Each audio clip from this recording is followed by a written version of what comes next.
তো যাই হোক, যে মিথ্যাচার তারা যে করে, আর আল্লাহ সুবহানাহু ওয়া তাআলা অবশ্যই যতই তারা চক্রান্ত করুক না কেন, বা আল্লাহ সবচেয়ে বড় কৌশলী কি কৌশলী নয়, অবশ্যই তিনি বড় কৌশলী। সূরা ইমরান আয়াত নম্বর 54 স্পষ্ট আল্লাহ সুবহানাহু ওয়া তাআলা দ্ব্যর্থন কণ্ঠে বলেছে। আসুন আমরা কয়েকটা মিথ্যাচার নিয়ে আলোচনা করি। অনেক মানুষ বলে যে আহলে হাদিসদের নাকি এই আকীদা বিশ্বাস যে রাসূল সাল্লাল্লাহু আলাইহি ওয়াসাল্লাম তিনি মৃত্যুবরণ করেছেন এবং মাটির সঙ্গে মিশে গেছেন। বা একটা অভিযোগ আছে না নাই? আছে। এক শ্রেণীর মানুষ তো আছে যে বিশ্বনবী মৃত্যুবরণ করেছে স্বীকারই করতে চায় না, আছে না ভাই?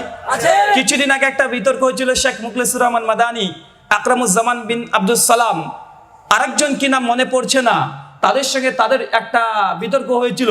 বিতর্কের বিষয় ছিল হায়াতুন নবী, বা এই বিষয়ে আলোচনা হয়েছিল না মুরাদ বিন আমজাদ হাফিজাহুল্লাহ, এই তিনজনের সঙ্গে আলোচনা হয়েছিল। তো সেক্ষেত্রে তারা যে আলোচনাটা করেছিল, ভাই মনে রাখবেন তাদের মধ্যে আলোচনার ক্ষেত্রে কিছু ছল চত্বরি কলা কৌশল করে বেঁচে গেছে সেই দিন। একটা ছোট্ট কথা বলি, যে হায়াতুল আম্বিয়া ফিল কুবুর, আমাদের আলে হাদিসদের আকীদা যে প্রত্যেকটা নবী রাসূল তারা কবরের মধ্যে জীবিত। তো ভাই শুধু নবী সাল্লাল্লাহু আলাইহি ওয়াসাল্লামকে নিয়ে তারা কবরে জীবিত, এই প্রশ্ন উঠে কেন? প্রত্যেকটা নবী রাসূল তারা কবরে জীবিত, শুধু বিশ্ব নবী জীবিত, এই কথা কেন? ভাই আরেক ধাপ আগে গিয়ে তাদেরকে প্রশ্ন করেন, ভাই বলুন তো কবরের মধ্যে আবু জাহেল জীবিত না মৃত? কি বলছেন? ফেরাউন জীবিত না মৃত? মৃত।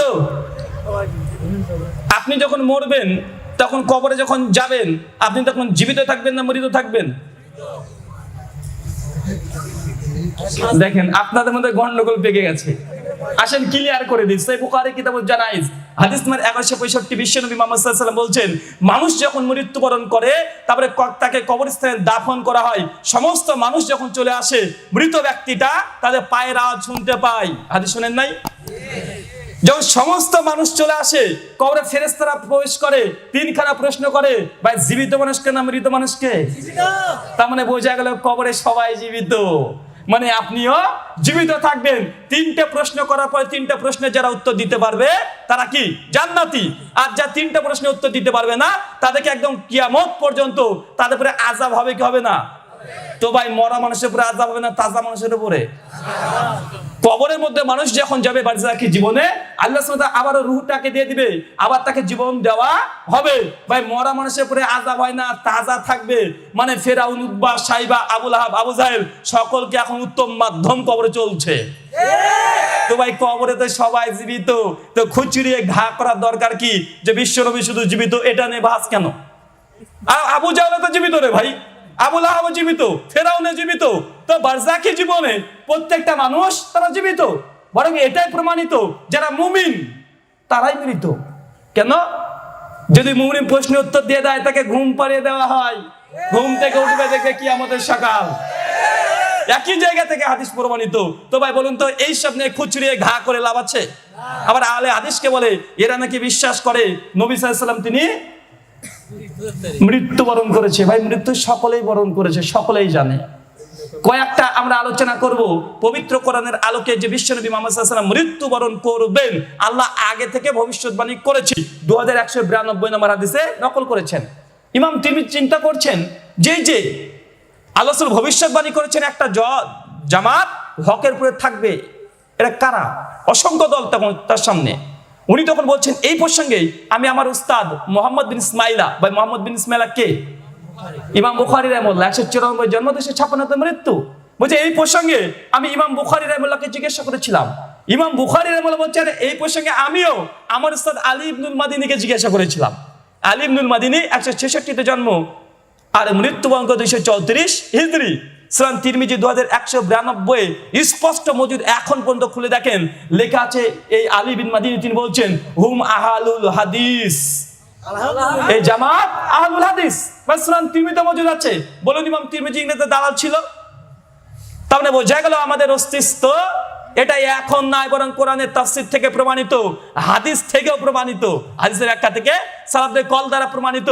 আমরা আহলুল হাদিস, এরা নতুন কোনো দল নয়, বরং সৃষ্টির প্রথম লগ্ন থেকেই আমাদের জামাত চলে আসছে ধারাবাহিক পর্যায়ে, যা একাধিক জায়গাতে আমরা আলোচনা করে প্রমাণ দিয়েছি। নতুন করে প্রমাণ দেওয়ার কোনো জরুরত নাই। আসুন এবার দেখার চেষ্টা করি, বোঝার চেষ্টা করি। যারা আমাদেরকে অভিযোগ করে যে আমরা ইংরেজের দালাল, বা ইংরেজদের জামানায় পয়দা, তারা সৃষ্টি কবে হয়েছে একটু আমরা যদি প্রশ্ন তুলি, তোলা যাবে কি না মারামারি করবেন? আচ্ছা, আমাদেরকে যারা এই অভিযোগ করে তারা কারা? তারা খুব বেশি আমরা বলতে পারি না হানাফি ভাই আমাদের, তা আমাদেরকে আমরা মুসলিম মনে করি। আরে ভাই, তাদেরকে মুসলিম মনে করে বলি তো তাদের বলছে নামাজ পড়ি, তাকে কাফের আমরা মনে করি না।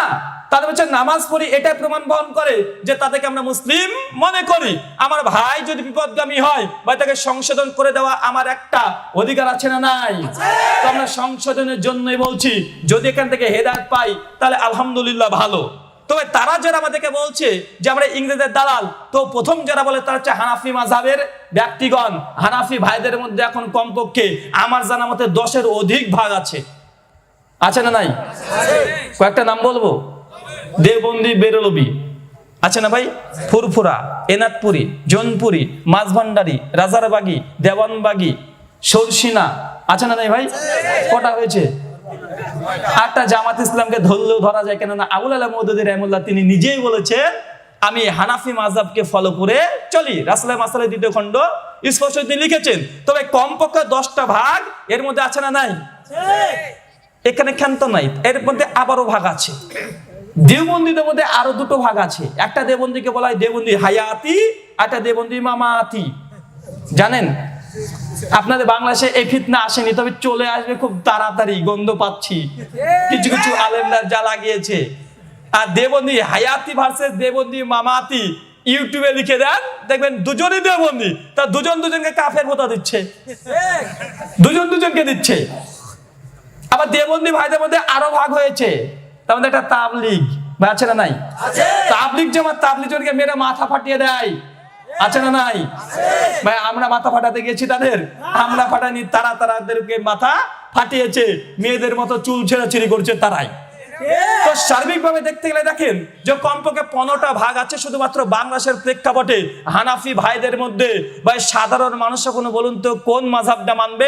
দেওবন্দি না বেরলভী না ফুরফুরা না চরমোনাই না এনাদপুরি, জৌনপুরি, মাঝভান্ডারি, রাজারবাগী, দেওয়ানবাগী, কি মানবে? সবাই তো হানাফি। দেখবেন আব্বাসী সাহেব লুৎফর রহমান ফয়জীকে কাফের ফতোয়া দেয় কি দেয় না? সরসিনার চরমোনাইকে কাফের ফতোয়া দেয় কি দেয় না? চরমোনাইরা রাজারবাগীকে দেয় কি দেয় না? ফুলতলিরা তো সকলকে দিচ্ছে। ভাই সবাইকে কাফের ফতোয়া দিয়ে বসে আছে, ভাই মুসলিমকে আর আহলে হাদিসকে পাকড়িয়ারে সবাই দেয়। তবে মুসলিম কই? মুসলিম পাওয়াই মুশকিল। তবে আসুন, যারা আমাদেরকে প্রথম যে ইংরেজের দালাল ফতোয়া দেয়, প্রথম 2টো দলে বিভক্ত, 1 দেওবন্দি, 2 বেরলভী। তবে বলুন তো, যারা আমাদেরকে বলছে তোমরা ইংরেজের দালাল বা ইংরেজ জামানায় পয়দা হয়েছে, তাকে প্রশ্ন করেন ভাই আপনি কোন মাযহাব মানেন? তো হানাফি। তো কোন হানাফি? দেওবন্দি, বেরলভী না ফুরফুরা? তো ভাই আমরা দেওবন্দি মানি। তাই আচ্ছা ঠিক আছে, তো ভাই দেওবন্দি যে মানো তোমরা, দেওবন্দি ফিরকা মানো, তো দারুল উলুম দেওবন্দের নাম অনুসারে ভাই দেওবন্দি বলা হয় কি হয় না বলেন? তো ভাই দারুল উলুম দেওবন্দ কত খ্রিস্টাব্দে সৃষ্টি হয়েছে? 1867 খ্রিস্টাব্দে। তাকে প্রশ্ন করেন পাল্টা, ভাই 1867 খ্রিস্টাব্দ এটা ইংরেজের জামানা কি জামানা নয়? এটা 100% ইংরেজদের জামানা। ভাই এবার তাকে পাল্টা প্রশ্ন করেন, ভাই 1866 খ্রিস্টাব্দে পৃথিবীর কোন মানুষ ছিল যা নিজেদেরকে দেওবন্দি বলে দাবি করত? ভাই দেওবন্দি কেন বলা হয়? কেন? দারুল উলুম দেওবন্দের নাম অনুসারে যারা মাদ্রাসায় ফারাগাত করেছে তাদেরকে দেওবন্দি বলা হয়। তো দেওবন্দি মাদ্রাসা যখন তৈরি হয়নি 1866 দিকে, ভাই সেই সময় পৃথিবীতে দেওবন্দি বলে কোনো মাযহাব ছিল? দেওবন্দি বলে কোনো ফিরকা ছিল? তো এখন যে তারা লিখছে আহলে হক মিডিয়া, তো ভাই সেই সময় কারা আহলে হক ছিল? ভাই 1866 সালের পূর্বে পৃথিবীতে দেওবন্দি বলে কে ছিল? এটা হিসাব করে দেখেন। তার মানে বোঝা যাচ্ছে যে তাদের এই ফিরকা বা এটা ইংরেজের জামানায় পয়দা কি পয়দা নয়? বা এটা মিথ্যা ঢেকে দেওয়ার চেষ্টা করলে হবে? কেন? আপনি দেওবন্দ ভ্রমণ করতে যান, একদম ওপরে লেখা আছে স্থাপিত 1866 খ্রিস্টাব্দ, মানে তাদের পয়দাটা হয়েছে ইংরেজের জামানাতে, এই নিয়ে কোনো সন্দেহ নাই। ঠিক একইভাবে যারা বেরলভী মাযহাব মানে, কেন মানে? আহমেদ রেজা খান বেরলভী 1856-তে জন্মগ্রহণ করে আর 1921 খ্রিস্টাব্দে মৃত্যুবরণ করে। এর নাম অনুসারে আমাদের ভারত, বাংলাদেশ, পাকিস্তানে বেরলভী মাযহাব সৃষ্টি বা বেরলভী মাযহাব চলছে। তো ভাই বলুন তো, এই 1856 খ্রিস্টাব্দের পূর্বে পৃথিবীতে কোনো মানুষ নিজেকে বেরলভী পরিচয় দিত? বেরলভীদের নামে কোনো মসজিদ ছিল? তাদের নামে কোনো মাদ্রাসা ছিল? তাদের নামে কোনো পায়খানা ঘর ছিল? তো ভাই তার মানে বোঝা গেল যে ইংরেজের জামানায় তারা স্পষ্ট সৃষ্টি। কেন? 1856 খ্রিস্টাব্দের পূর্বে পৃথিবীতে কোনো মানুষ কখনো দেওবন্দি বলে দাবি করেনি, বেরেলভি বলে দাবি করেনি। তার মানে কি হকপন্থী জামাত ছিল না? ওরা হট করে এসে বলছে যে তারাই নাকি আহলুস সুন্নাহ ওয়াল জামা, তারাই নাকি জান্নাতি দল, আমাদেরকে বানাচ্ছে ইংরেজি খ্রিস্টানের দালাল। তো ভাই তাদের সৃষ্টি হয়েছে মাত্র 150 বছর আগে ইংরেজের জামানাতে, এটা কখনো খণ্ডন করা সম্ভব নয়। আমরা আমাদেরকে হচ্ছে ইংরেজদের দালাল। আসসালামু